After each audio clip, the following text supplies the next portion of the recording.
Ladies and gentlemen, the Governor of the great state of Alaska, the Honorable William Walker.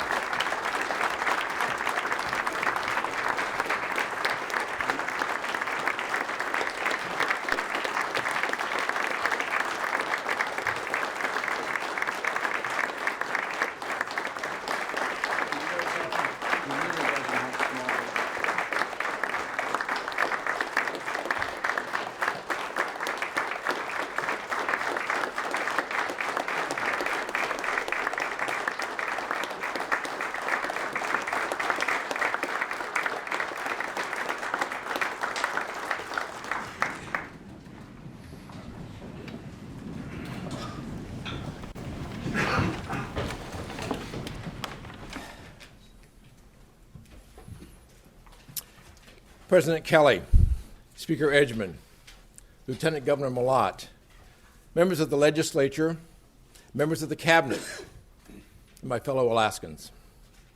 Good evening, and thank you for this opportunity to address the second regular session of the 30th legislature and speak directly to the people of Alaska.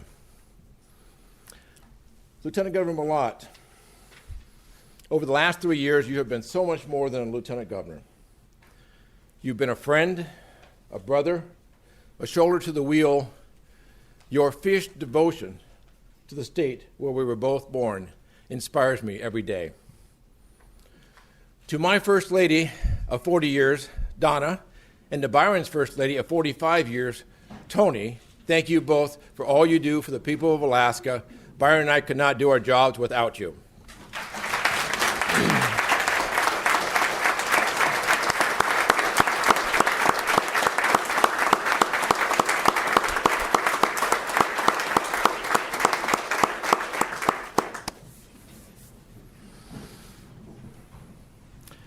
I also want to acknowledge our daughter Tessa, and son-in-law Dennis, as well as Joey Malott, and all the Walker and Malott family members tuning in. Thank you all for your daily support and encouragement.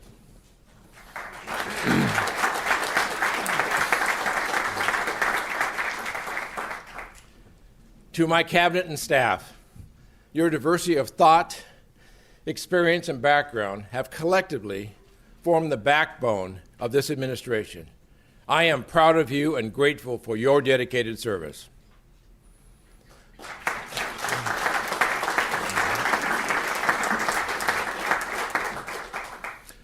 To our military men and women and first responders who run toward danger to protect and defend others, you are our everyday heroes.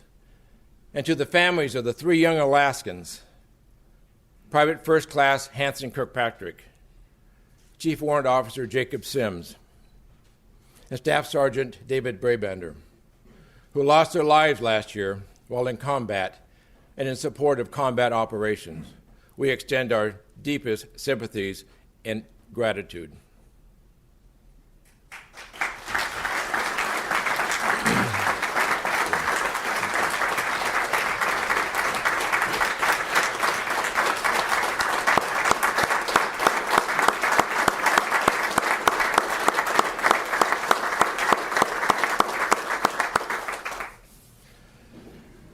A debt of gratitude is also owed to our 70,000 Alaskan veterans. Thank you all for your sacrifice, your service, and your selfless dedication to this state and this nation.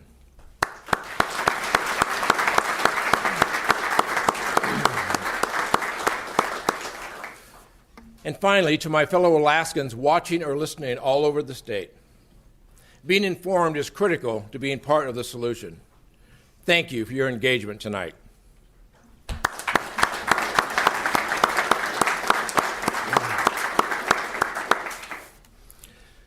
I don't have to tell you how richly blessed we are to be Alaskans, to live in a land of unparalleled beauty with limitless potential.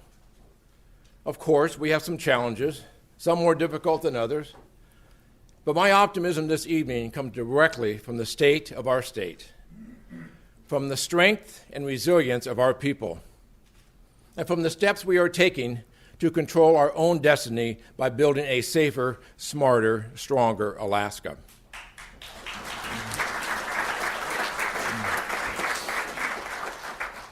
I'd like to start by sharing a story from the past year. Last October, Byron and I sat with Chris Aposagok, a 17-year-old from Gamble, as he delivered his keynote speech to the Elders and Youth Conference.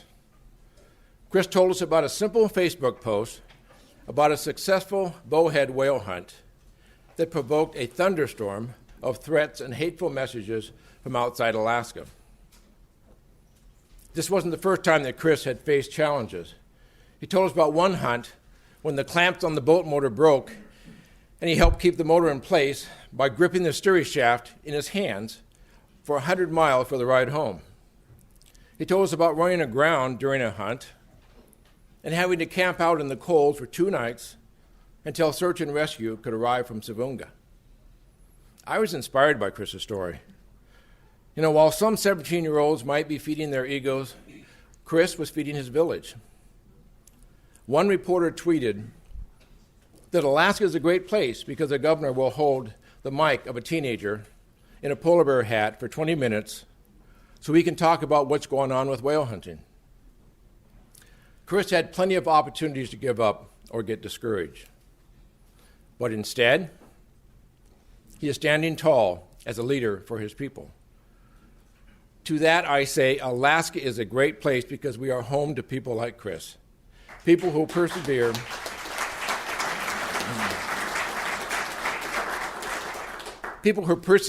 and triumph in the face of adversity. And if this young man can land a bowhead, survive the wilderness, hold a boat motor together for a 100-mile journey, the least I can do is hold his mic so the world can hear his story. At best, Alaskans are tough, resourceful, and independent. We harvest king crab in the Bering Sea in mid-January. We run dog teams 1,000 miles to Nome. We come back from hunting and share our moose meat with our elders. We take pride in not doing things the way they do them in the lower 48. Some refer to Alaskans as Imagineers. We don't have a 1-800 number for every problem. We are Alaskans, and we figured it out. At some of the most pivotal moments in our history, our rugged independence has carried the day. We fought tooth and nail to become a state and to make sure the Trans-Alaska Oil Pipeline was built, transforming our economy. Alaskan leaders like Nick Begich, Ted Stevens, and Emil Noddy worked for years alongside AFN to develop the groundbreaking Alaska Native Claims Settlement Act and our ANCSA corporations. Too often, however, we have played a passive role. In the past, we have accepted the idea that tough negotiating is bad for resource development. We have assumed that addressing the reality of climate change would somehow be incompatible with building major infrastructure and improving our quality of life. We have conceded that our politics at home should look just like the dysfunctional partisanship we see in Washington, D.C. Byron and I ran for office because we believed this antiquated system sets us up for failure. Sure, it works fine when there's plenty of money to spread around. But when you don't make tough decisions to plan for the future, you leave the destiny up to chance. That's exactly what we saw when the price of oil crashed to $26 a barrel at the end of 2014. Fortunately, we meet Alaskans who are making tough decisions and taking control of their future. In Valdez, the Totem Inn suffered a devastating fire in late 2016. Some suggested that the owners, Mike Williams and his sister, Connie Ballou, should just take the insurance money and call it a day. Mike and Connie had a different plan. I saw Mike the day he signed a new construction loan, and with a deep emotion, he told me, "Bill, I believe in Valdez. I believe in Alaska. Not only are we going to rebuild, we're going to rebuild with all Alaskan materials, Alaskan contractors, and Alaskan labor."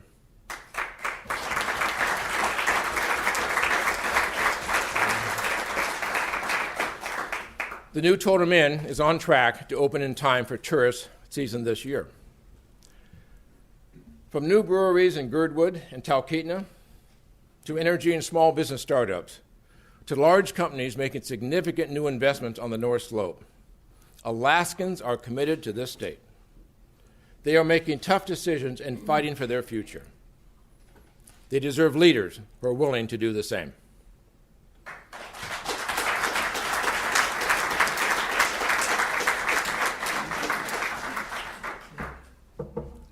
Alaskans, we are turning a page in history as we move into position to control our destiny.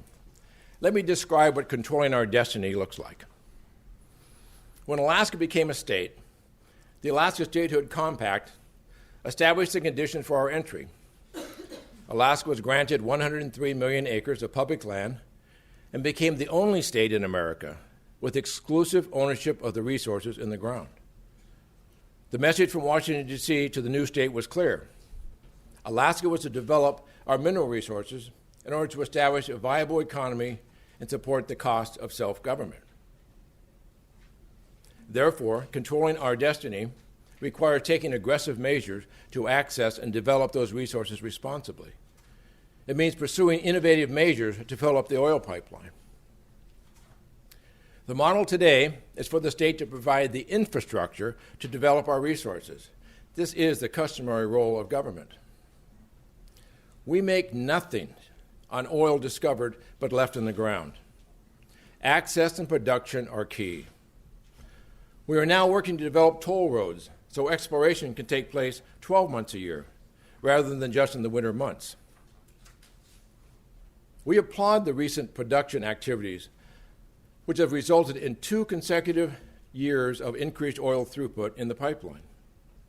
We also welcome all the new players out in the field working hard to increase production. This year, we saw the highest dollar bids on North Slope lease sales in over 20 years. We also applaud the successful efforts of our congressional delegation to secure access for responsible exploration in the land set aside decades ago for development, the 1002 slice of ANWR.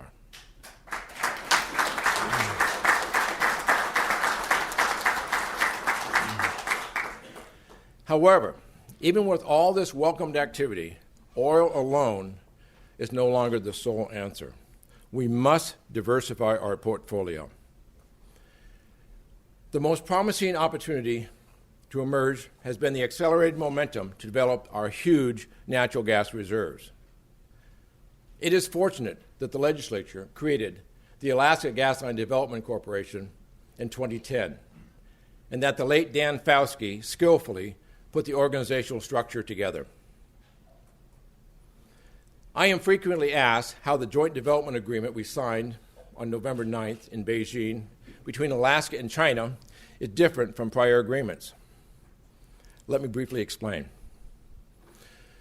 First, Alaska, at the request of the producers, has taken the lead in the Gasline project, and for the first time in the project's history, we are working directly with the LNG markets. Second, China's participants in the LNG project are among the largest companies and energy consumers in the world. They include the world's largest integrated oil and gas company, the world's 4th largest bank, and the world's 2nd largest sovereign wealth fund. Third, China has long been Alaska's largest trade partner. With its 1.4 billion population, China wants Alaska's clean-burning gas. And fourth, the Alaska LNG project has the full support of the President of the United States and the full support of the President of China. Both leaders now have a vested interest in its success. At the federal level, AGDC has been granted tax-exempt status, which significantly improves the project economics. The White House has also granted fast-track status to the project to help expedite review and permitting. Nothing on Alaska's horizon has greater potential to fuel and propel our prosperity than this opportunity. Jobs, low-cost energy for Alaskan homes and businesses, clean air, and a healthy economy all across the state are what's at stake. And a strong project labor agreement, Alaskans will be first in line to go to work on a gas line.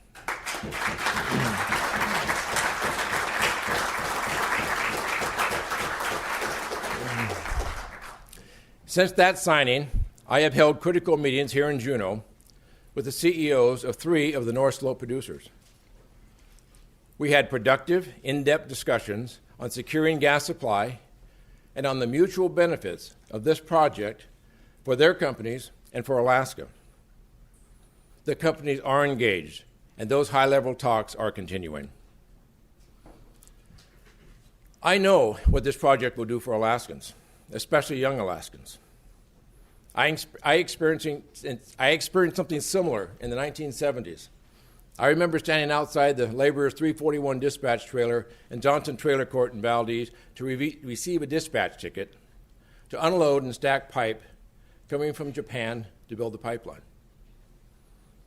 Now, while I can't remember the name of the person who handed me my law school diploma, I will always remember Jim Robinson, the laborer's business agent, who gave me that dispatch ticket. That first dispatch opened a world of opportunity for me. This led to further dispatches as a 1281 journeyman carpenter that helped me pay for my college, my first home, my first business, and law school. A project like the Alaska LNG project does not come together overnight, and there is much work to be done. But together, we are proving when Alaskans take the lead, Alaskans get the job done.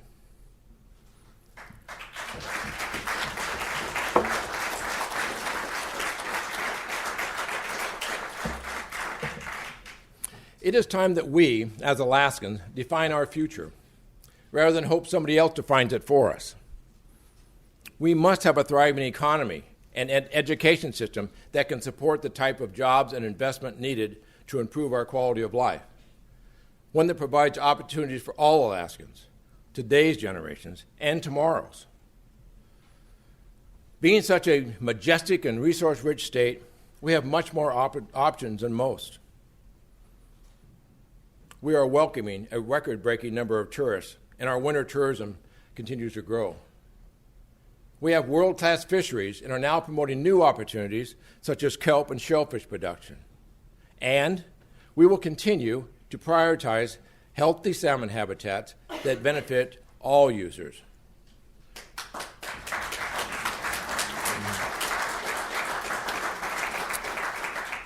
Alaska's large retailers are expanding efforts to market Alaska-grown agricultural products. This has prompted some farmers to significantly expand their production. We have an unlimited opportunity to meet the in-state demand for livestock and produce. With agriculture, I often say, we don't need to look for the market, we are the market.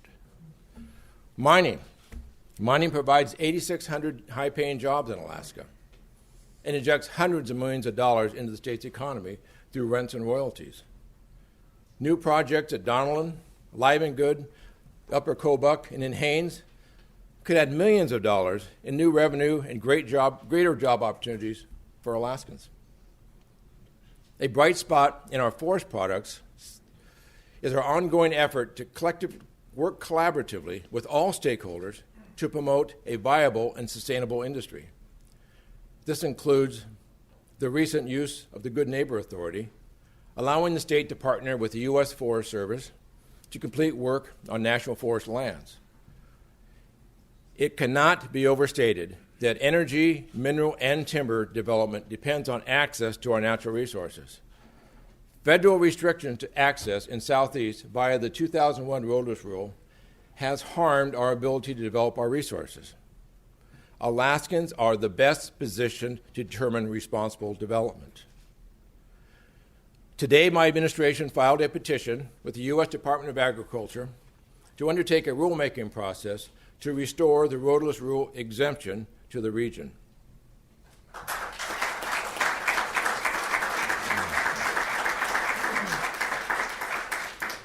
Over the past 3 years, our state corporation, ADA, has invested over $425 million in Alaska businesses and projects. ADA has leveraged over $1 billion in private investment and supported the creation or retention of over 3,200 permanent private sector jobs and over 3,000 construction jobs. Almost every time I visited the late Governor Wally Hickle's office, he would show me on his globe how Asia, with its close proximity to Alaska, is where our unlimited opportunities lie, and how right he was. We are assembling a multi-industry trade mission to Asia this year to advance other opportunities with our largest trade partners. We are also working to begin direct flights from Asia to Alaska. This will help us attract more of the 100+ million Asian vacationers each year to further enhance our extraordinary tourism industry. Alaska is open for business, and we want the world to know it.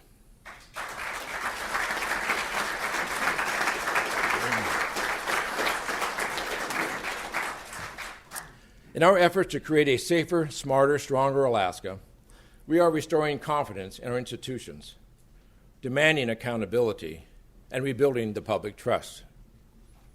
Government itself is now more efficient. While maintaining most public services, state spending, including capital spending, is down by 40%, and the number of state employees has dropped by nearly 3,000. We have closed over 40 state facilities and significantly reduced or eliminated state funding in more than 100 programs and services. Public trust has been restored in our National Guard. Alaska's National Guard is now a beacon of honor and continues to deploy for wartime missions and disaster relief to defend and protect our nation. Major General Lori Hummel and her team have assumed a leadership role in the development Arctic Defense Doctrine. We are also working not just to preserve Alaska's current military force structure, but to grow that structure.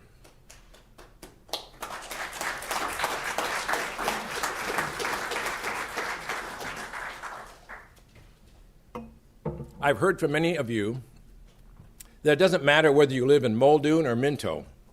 There is no meaningful future without feeling safe and secure. Last October, Attorney General John Lindemuth, working with the Department of Public Safety, Department of Corrections, Department of Health and Social Services, launched a 68-point public safety action plan. The plan increases efficiencies and partners with local and federal law enforcement to attack crime head on. My budget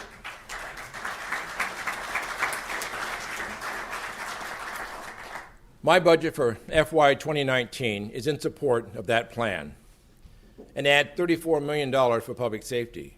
We must have the resources required to keep Alaskans safe and secure.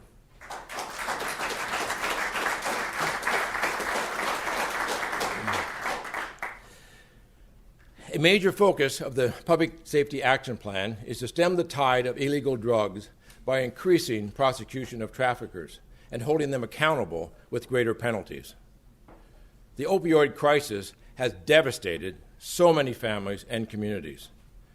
On February 14th of last year, I issued a declaration of emergency and established an incident command structure to coordinate responses. This has proven extremely effective way to marshal available resources, and we're already seeing results. One example is the increased use of drug dogs. In 2017 alone, our 3 K-9 teams have confiscated thousands of grams, hundreds of thousands of dollars in drug currency. One of our drug dogs, Mocha, is featured in an ad at the SeaTac airport. Beneath Mocha's smiling photo, it warns, "If you're bringing drugs to Alaska, I look forward to meeting you."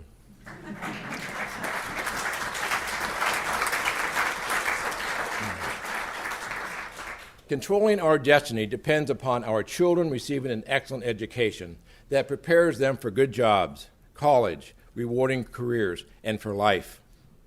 The Department of Education Early Development, working with the State Board of Education, has just completed a year-long statewide outreach effort to develop practical approaches to improving our education system.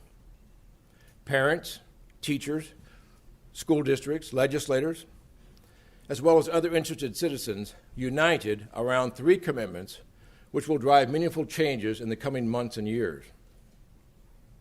Building on the many instances of educational success in our state, we will work together to increase student success, cultivate safety and well-being, and support responsible, reflective learning. An excellent education system also requires a strong university system. Faced with unprecedented budget challenges, the University of Alaska has made drastic cuts. But under the capable leadership of the University of Alaska Board of Regents and administration, the university continues to produce well-prepared graduates and excellent programs. We are strengthening relationships among our own people, particularly with Alaska's tribes and native peoples. In years past, our governments did not work well together and resorted to litigation. But today, we are identifying barriers and developing policy to build a foundation of respect and collaboration.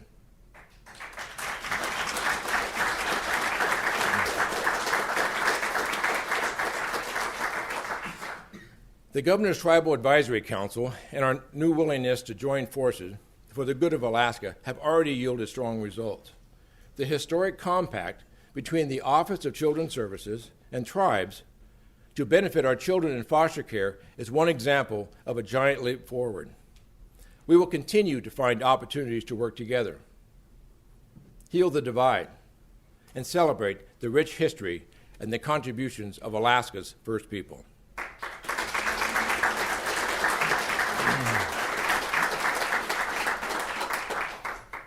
Securing our future must also include addressing the fact that Alaska is at ground zero for climate change. Retreating sea ice and glaciers and thawing permafrost are not partisan issues. They are social, environmental, and economic ones. As Chris, the 17-year-old hunter from Gamble, explained, climate change is creating a new challenge for his people. Storms are more frequent and more intense. The ice is more fragile and takes longer to arrive each year. Hunters must now travel more than 100 miles to find the whales and walrus they used to harvest just offshore. The impacts of climate change are evident throughout Alaska, and they must be addressed in the context of a healthy resource extraction economy. Last fall, I established the Alaska Climate Change Strategy and appointed 20 outstanding Alaskans to the leadership team. The team is charged with advising my administration on critical and timely action to address climate change challenges that will safeguard Alaskans now and for future generations.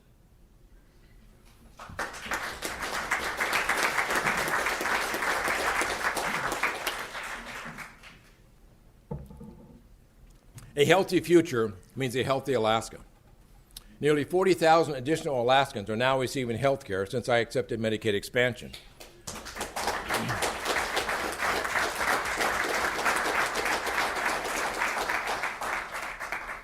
Many lives have been saved or drastically improved, and Medicaid expansion has brought over $500 million additional federal dollars and hundreds of jobs into our economy during a time of recession, all at minimal cost to the state. However, health care continues to be one of our largest expenditures each year. We have been working internally with other states as well as with the federal government to explore options to reduce overall health care for all Alaskans. We've been successful in reducing health care insurance premiums in Alaska by 26% this year. Establish a reinsurance program that is now being modeled around the country.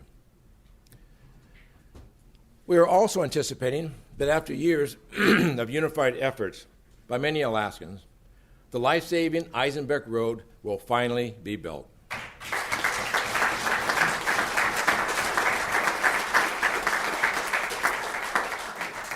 Despite many obstacles, Alaskans persevered in their fight for access across federal lands to safely secure emergency medical treatment for the residents of King Cove. When we pull together for a common goal, Alaskans are mighty and victories are won.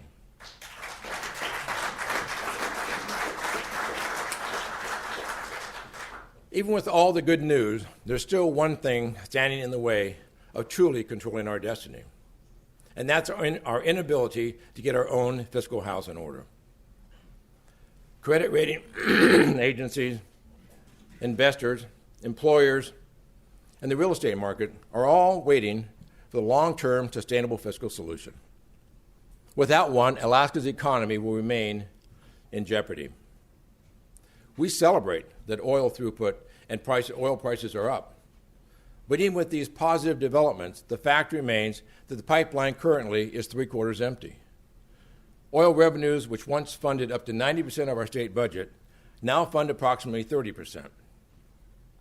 Controlling our destiny requires accepting that our financial assets, such as the permanent fund, generates most of our current revenue.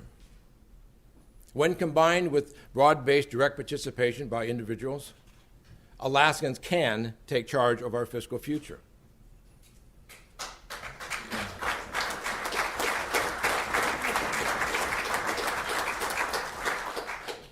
Unfortunately, in recent years, Alaska has fallen behind the rest of the country, and the consequences are significant.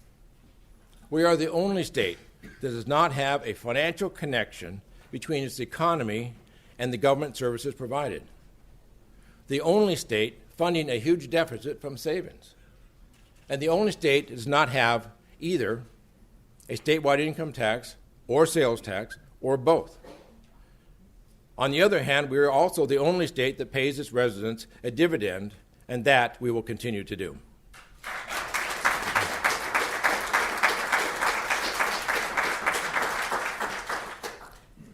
We have the resources, we have the wealth. I ask each of you, do we together have the courage to seize Alaska's destiny and pay a modest temporary tax, accept a $1,200 and growing dividend, and use the permanent fund earnings in a manner that's fair to future generations? Over the past 3 years, the failure to adopt a sustainable fiscal plan has caused the state to drain $14 billion in one-time savings. Let's put $14 billion in perspective. Last year, our municipalities identified their top 3 wish lists, infrastructure projects, for a combined total of $2.5 billion. 3 major infrastructure projects could have been built in many communities throughout Alaska. Think of the jobs, the economic boom, the needed improvements across the state that could have been secured for $2.5 billion. Instead, we have spent $14 billion in savings, really with little to show for it. And now, we've run out of savings to cover the deficit. Let me be clear. The longer we hold on to partisanship, the longer we hold on to the deficit.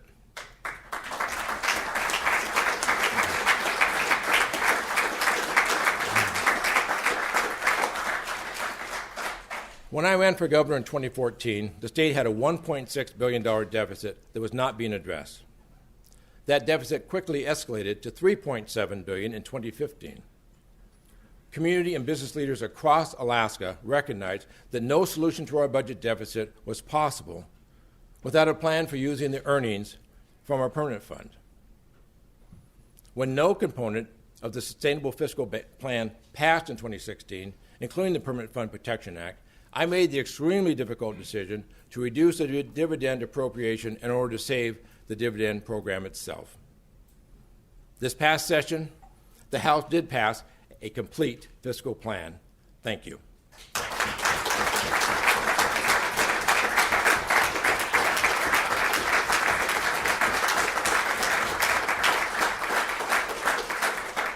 And the Senate and House both passed legislation that reduced the PFD to a sustainable level. Nobody in this building wanted to reduce the permanent fund dividend. I know how hard that decision was. I also know that the worst decision we can make at this time is no decision. Our fiscal problems will not be resolved through inaction. I also thank both bodies for bringing the Small Explorer Oil Tax Credit Program to an end. It was a necessary step in getting our fiscal house in order. Now that the program has terminated, I have introduced legislation to pay the credits owed to these small companies at a discounted amount that result in no additional cost to the state. It is time to put Alaskans back to work. And that's why I introduced the Alaska Economic Recovery Act. It does not take a team of economists to tell us what we already know. The economy is in recession, and Alaska has the highest unemployment in the nation. At the same time, lean capital budgets over the last few years have meant our schools, roads, and infrastructure are way overdue for maintenance. These projects are important, and they benefit Alaskans across 60 communities, from our youth to our seniors. For example, school roofs in Cantwell and Nome need replacement. 3 schools in the Mat-Su Borough need water system replacement. Our Anchorage and Ketchikan Pioneer homes need important upgrades. And we know that the Port of Anchorage is in dire need of repairs and upgrades. This bill includes partial funding of Phase 1 of that work in conjunction with funding from the municipality of Anchorage. Passage of the Economic Recovery Act will reduce our huge growing contingent liability of deferred maintenance throughout the state, provide a needed shot in the arm to the economy and create jobs, move us towards a balanced overall solution. I have often said that one of the best cures for many of Alaska's social ills is a job. The Alaska Economic Recovery Act is an opportunity in the near term to put Alaskans to work in the very communities where they live. Now, you might be wondering how I can be so upbeat about the state of the state in the light of the challenging fiscal circumstances in which we find ourselves. No question, our prosperity hinges on solving that problem. But I have faith in Alaskans. We are hardworking and practical, and we will step up when needed.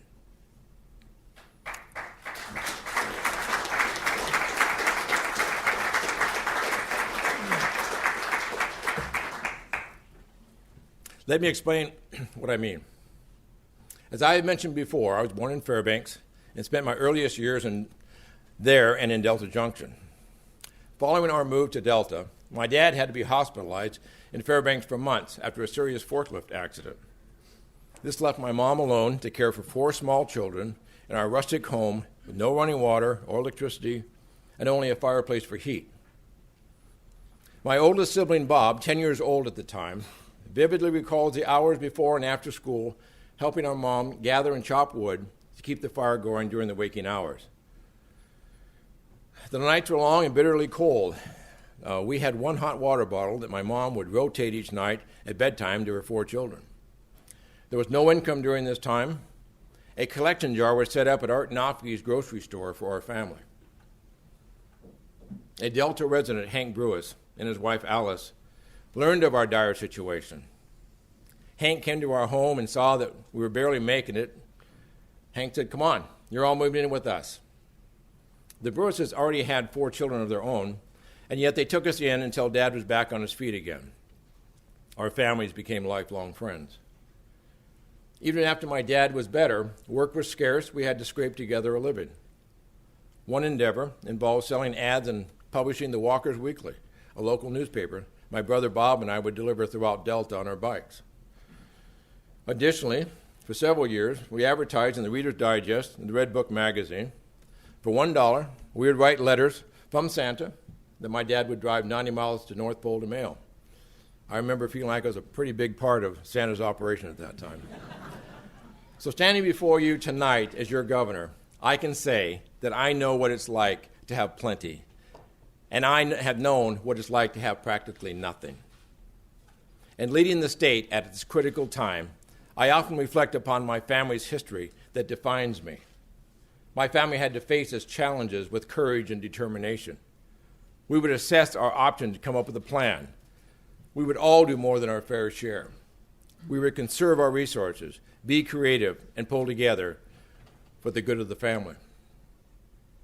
It is the capacity and empathy and generosity, like that of the Brewis family, and the experience of my own family's perseverance and adaptability that form my opinion of what it means to be an Alaskan. And knowing that there are over 730,000 of us out there, I can't help but be optimistic that we can tackle any challenge that comes our way.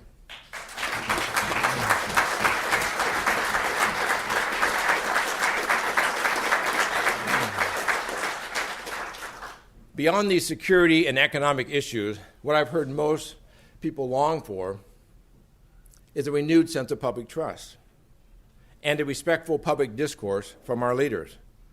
Frustration over divisive partisanship is evident, and Alaskans have had enough. Some folks find it politically useful to talk as if we could solve all of our fiscal challenges by cutting state jobs.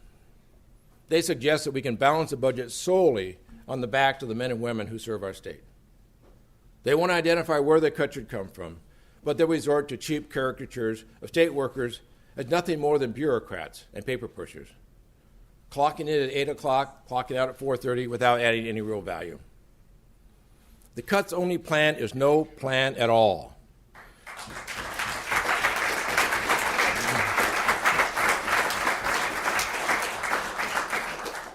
If that wasn't clear before the public safety crisis, that makes it obvious. But I would ask those who continue to hide behind the facade of large, unspecified cuts.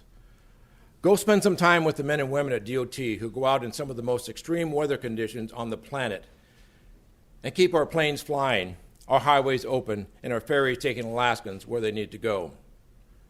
Go spend some time with Alaskans working in our overloaded, underfunded foster care system and listen to their stories of service and sacrifice.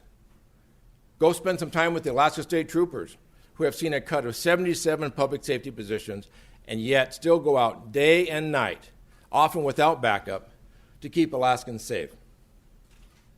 Then come back and be specific about who you would fire. The simple truth is that the state is at its lowest staffing levels in 15 years. And the harsher truth is that we are already feeling the effects. While in Sitka on Alaska Day, I stopped by the Trooper Academy to express my gratitude to those dedicated Alaskans training to keep us safe. I asked if anyone had any questions.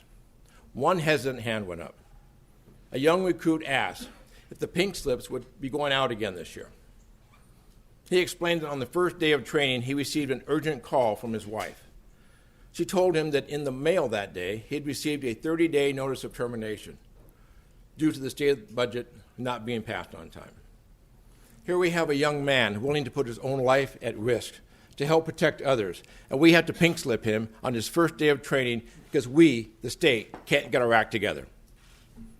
I promised that young man then and there that I would do everything I could do to make sure that he and the thousands of other families impacted would never have to experience that fear and anxiety again.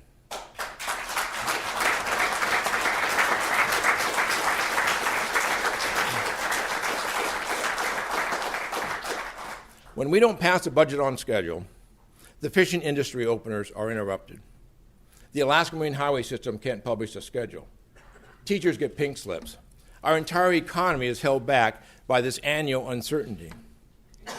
Any system that cannot deliver a budget within 90 legislative days is broken, and anyone that can't see that or refuses to address it is complicit in that failure. Passing a budget on time is not complicated. Other states do it on time, so can we.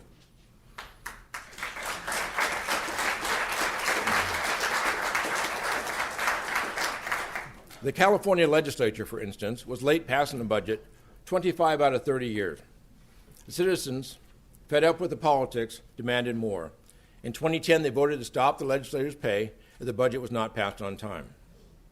Since then, with one exception, the California budget has passed on time each year. Following statehood, the first Alaska legislature was in session a total of 146 days over the two-year session. During those 2 years, they organized the new government, passed the budget, created 12 executive departments, the court system, the retirement system, numerous professional licensing boards, and passed 387 bills. This week began our second year of the 30th legislative session.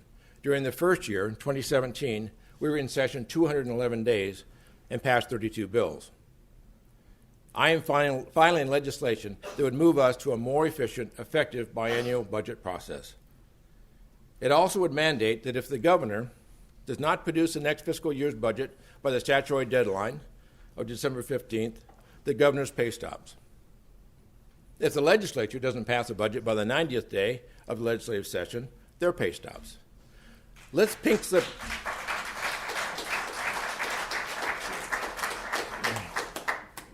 Let's pink slip ourselves before we pink slip our fellow Alaskans.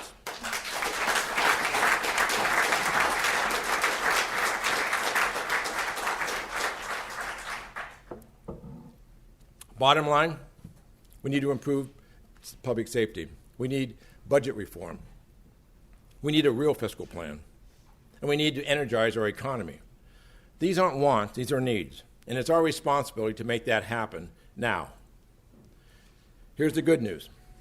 We can fund our essential government services and get our economy growing again if we muster the courage to take action, if we accept cooperation and compromise as a necessary part of the governing process. We can work together and pass a sustainable budget on time.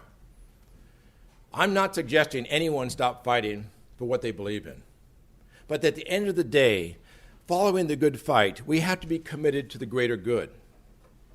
Compromise is not capitulation. Rather, it is a necessary process in representative government. While some are focused on making a point, let us focus on making a difference.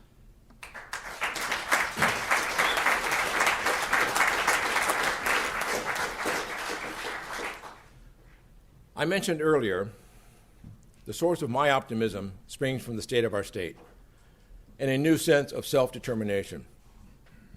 Lieutenant Governor Malott and myself, having a unity approach to governing, has contributed to that self-determination. In my travels across the state, I'm frequently told how refreshing it is that everyone's ideas are welcome because real solutions have no partisan labels. You know, it's been an amazing 3 years. To serve as Alaska's governor has been the greatest honor of my life. It has certainly also been a tough 3 years. People ask me if I ever get discouraged, if I ever lose faith in the hope that started this administration. Ultimately, it's my faith in what it means to be an Alaskan, in the knowledge that Alaska is positioned to control its destiny, and in understanding the limitless potential that awaits us that secures my great hope in our great state. Do I believe that Alaskans can overcome our political differences and deliver a fiscal plan this session that gives certainty to our businesses and investors and brings back jobs to our communities? I do. Do I believe that Alaskans, tribes and state, oil companies and conservationists, urban and rural, coastal and interior, workers and CEOs, elders and youth can build an economy as large and diverse as the state we call home? I do. Do I still believe that we'll bring our massive natural gas reserves to Alaskans and the world market, securing low-cost energy and putting thousands of Alaskans to work? I do. And after all of this, do I still believe that a fisherman from Yakutat and a carpenter from Valdez can come together around a simple idea that our home and our future matter more than ideology, that in our unity, our independence, Alaska should show the rest of the country a path forward? I absolutely do.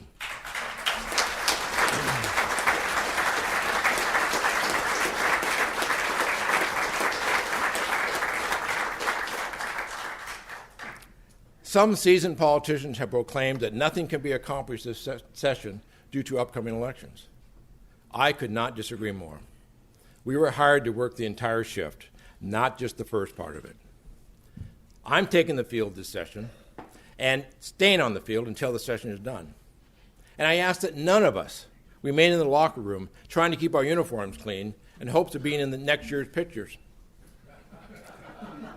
Let's end the session on the field with the sweat and mud on our uniforms that comes from working hard every day for Alaskans. That's what Alaska's hired us to do. That they deserve nothing less.